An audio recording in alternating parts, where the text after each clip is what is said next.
The seatbelt can also be very useful when you're not driving. Here are 4 secret hacks using it that many people don't know. Number 1.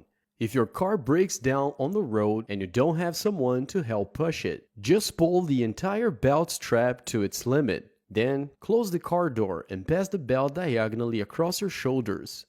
This way you can use the structure of your own body to push the car. But remember, make sure to use this technique on straight roads only, as the vehicle won't gain speed in this situation. Number 2. When buying a used car, always check the full length of the belt. For this, pull the belt strap to its limit. If you notice the presence of mold or any stains, there's a good chance the vehicle has been through a flood.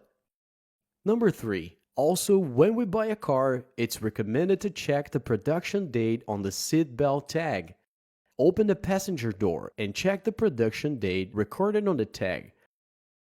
If it's different from the one found in the seatbelt, the car was probably involved in an accident. Number 4. If for any reason you're trapped inside the car and can't get out, the glass can be broken with the metal buckle of the seatbelt.